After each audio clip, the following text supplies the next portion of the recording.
We're living through the most significant media disruption since the printing press.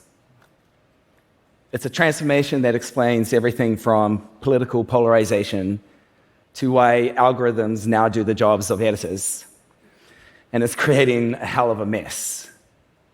But I secretly think that we're on our way to something greater than we've ever seen in human history. This is a massive deal, of course, because media systems don't just convey information, they shape how we think and how we behave, and they shape our culture. I've spent my career navigating these shifts. As one of the founders of Substack, I help writers and creators make money directly from their audiences. Before Substack, I was the lead writer for Tesla. I wrote a book about the electric car revolution, and I covered media startups as a reporter. So I've witnessed firsthand how media systems evolve and how they collapse. The arrival of the internet promised to democratize media. But so far, I think, it has broken more than it's fixed. Yes, social media has given everyone a voice, but it has still concentrated power in the hands of a few. But I see a new system starting to flourish, and I call it the garden. And by the way, there's an illustrator at Substack. Her name is Joro Chen, and she did all the artwork for this talk, and I just want to make sure she gets credits. Joro is amazing, and this slide in particular gives me so much hope. Anyway, this garden includes a new generation of media platforms that give more power to creators and consumers. It's coming from places like Patreon, Twitch, Supercast, and then the company I started with Chris Best and Jiraj Sethi, Substack. It's an ecosystem that gives economic autonomy to independent voices, and it fosters direct relationships that are built on trust, instead of just putting everyone at the mercy of algorithms that maximize engagement and advertising revenue. For decades, we all lived in a media world that was kind of like a temple. It was top-down, centralized, and controlled by gatekeepers. We had the city newspaper over breakfast, radio for the morning commutes, TV news just before dinner, and it was a relatively stable system, but it was also rigid. It could represent only a few perspectives, and new voices had to be let in by favor. Well, the internet companies came along, and they sacked this temple. Craigslist took the classifieds, Google and Facebook captured the ad markets, streaming services are dismantling television. And now, with the rise of social networks, we're in the age of chaos media, where anyone can have a voice, but the power still flows primarily to the platforms. We've gone from catechism to cacophony. And our political culture mirrors this chaos. Opponents are to be humiliated. Followers are expected to show fealty to specific doctrines.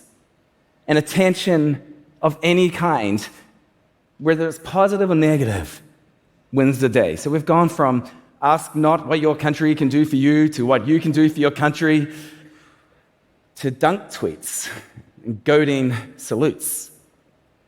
Not going to do one of those.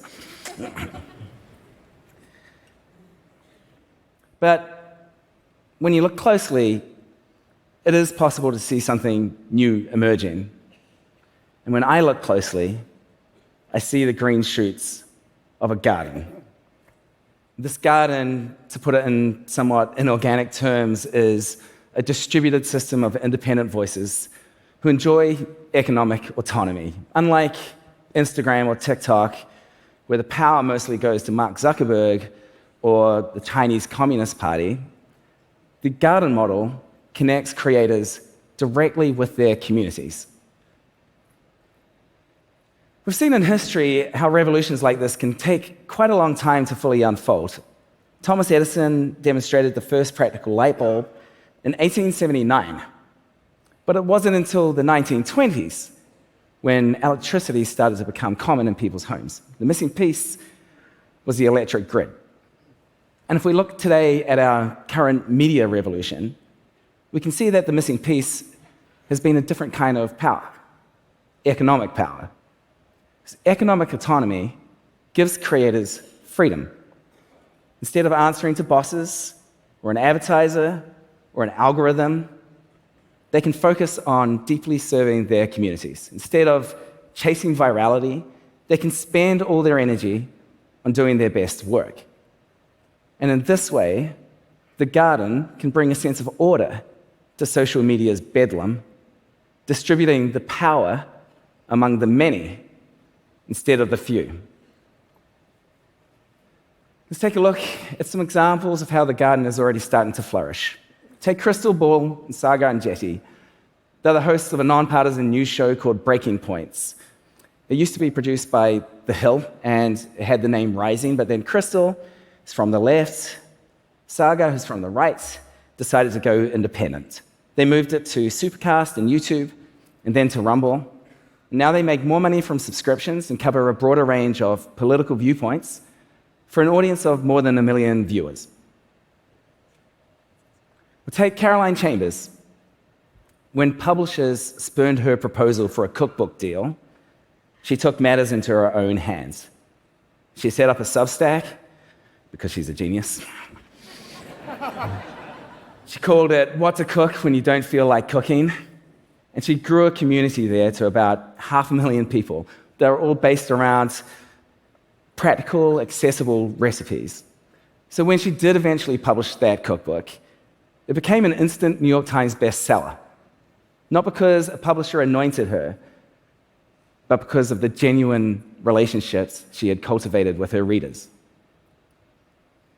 Consider Matt Iglesias. In 2020, Matt left Vox, the company he co-founded, to start a newsletter, which he called Slow Boring. Matt had been a blogger since the early 2000s. He went on and wrote for The Atlantic. And then he started Vox during the social media boom. But it's with Slow Boring that he's found true independence. And today he writes about what he wants to write for an audience of more than 200,000 subscribers, and he makes more than $1 million a year. What these creators share in common is independence from traditional gatekeepers and aggregators. They succeed by cultivating trust, not by gaming algorithms or knowing the right people. So when you subscribe to Breaking Points or you support Caroline's Substack, you're not just paying for content, you're entering into a relationship. The creator knows you're there, they value your support, and they can often engage with you directly in ways that just weren't possible in the old systems. This garden is about ownership and sustainability and resilience. When the creators own their relationships with their audiences directly, no platform or algorithm can suddenly cut them off from their community. That sense of ownership translates into a sustainable income that doesn't depend on algorithmic whims or viral trends. And the whole system is more resilient because it's not vulnerable to a single point of failure. If TikTok or Facebook change their policies overnight, the independent creator can continue to live off the value of their relationships with subscribers. This shift has profound implications. In The Garden, the media can become less about capturing attention and more about nurturing relationships. There can be more space for nuance and complexity in a world that increasingly resists both.